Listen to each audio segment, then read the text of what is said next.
Manchester United beat Luton 2-1 at Kenilworth Road. This game was important for Manchester United as they try to ring in both Tottenham and Aston Villa as they make a run and a play for that Champions League spot that looks as though it's going to be Manchester United's towards the end of the season.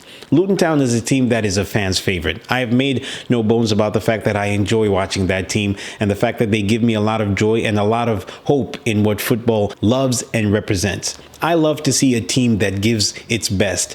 They are quite possibly the tragic hero. They don't seem to always win, but whenever they do, it's glorious. Luton Town love themselves and they love their fans, and they always go out there and put on a show. In this game, they did so, even though they lost 2-1 to Manchester United. But anyway, guys, it's your boy Izzy, and if you're new to the channel, please consider hitting that like and the subscribe button to let YouTube and everybody else know that you're enjoying this content. The game was put away from Luton's reach pretty much within the first 10 minutes. Højlund scoring twice, even though it was quickly replied by Carlton Morris after 15 minutes, and pretty much that's where the scoring ended. That did not tell the story of the whole game because Manchester United had a lot of opportunities to add to that 2-1 lead, and if it wasn't for some poor finishing and their inability to control the ball and some very good defending, most notably from Sambi Lokonga after Fernandes had an opportunity to score, well, then it could have been a 3 or 4-1 game.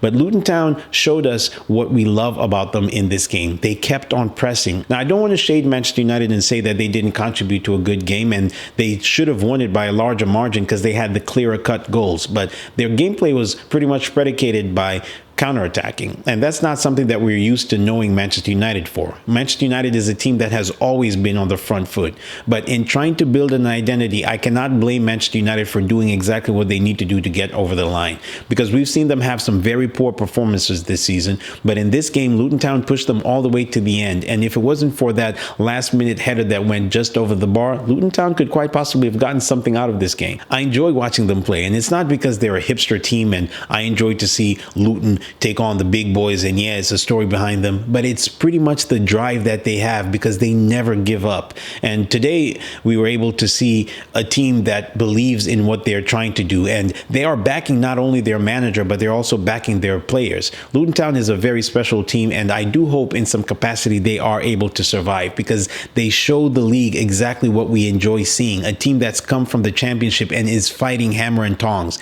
You would have expected Burnley and Sheffield United, who have had greater pedigree in the Premier League in recent past, to be the ones who are trying to stay up, but we're seeing Luton Town be that team that's trying to give everything, and right now they're above Everton, albeit only by a point, but they're above Everton and they're doing whatever they can to try and stay in the league. As far as Manchester United, they are now roping in both Aston Villa and Tottenham especially after that loss against Wolves the other day, and Manchester United are one of those teams that will be able to make it to the Champions League. Whether by hook or by crook, they've been able to win games that you wouldn't expect them to win.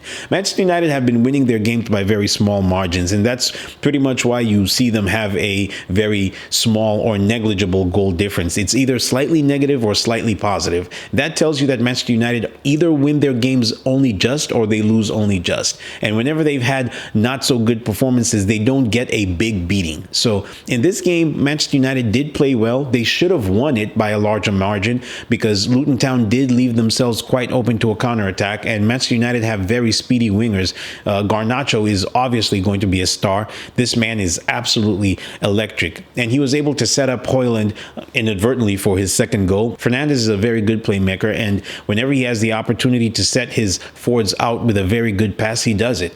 Manchester United have all the makings to be a very good team, and from what we can see in the media, Sir Jim Ratcliffe is going about his business in trying to make sure that they are going to be competitive from next season onwards. The question is whether he's going to keep Ten Hag as the manager of Manchester United. The question is he going to be the type of person to be able to put Manchester United up on the map where they were supposed to be before? I do think from the outside looking in that he should be afforded that opportunity to try and lead Manchester United to the best of his ability to where they can, and he will be judged based off of the people he's brought in. I do think that the likes of Anthony might not be good enough. I do think that Casemiro might be over the hill, ago and maybe 5 years ago, he would have been the ideal signing for Manchester United. But I do think that they need to start investing in players who are going to make them back to being that team that we feared and hated back in the 90s and the 2000s, because they have the capability. They have all the money in the world to be able to do it, because Manchester United are a very organic club in the way they built their fan base and in all the success that they had.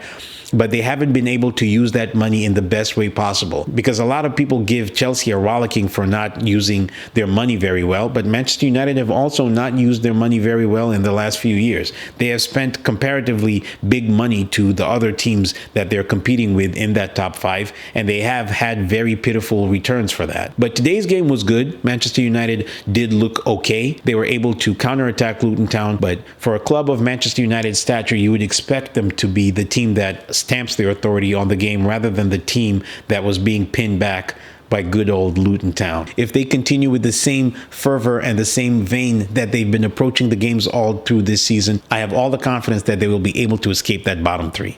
But anyway, guys, let me know what you think. Today's game was a very good victory for Manchester United. Kenilworth Road is not an easy place to go and stake your claim for 3 points, but they were able to do it. And they were able to do it with the luxury of being wasteful, which Manchester United normally have been ruining those opportunities at the start of this season. They are stabilizing the team right now, and they are looking as though they might cause a little bit of a problem for both Aston Villa and for Tottenham. But anyway, guys, it's your boy Izzy, and up until the next time, peace.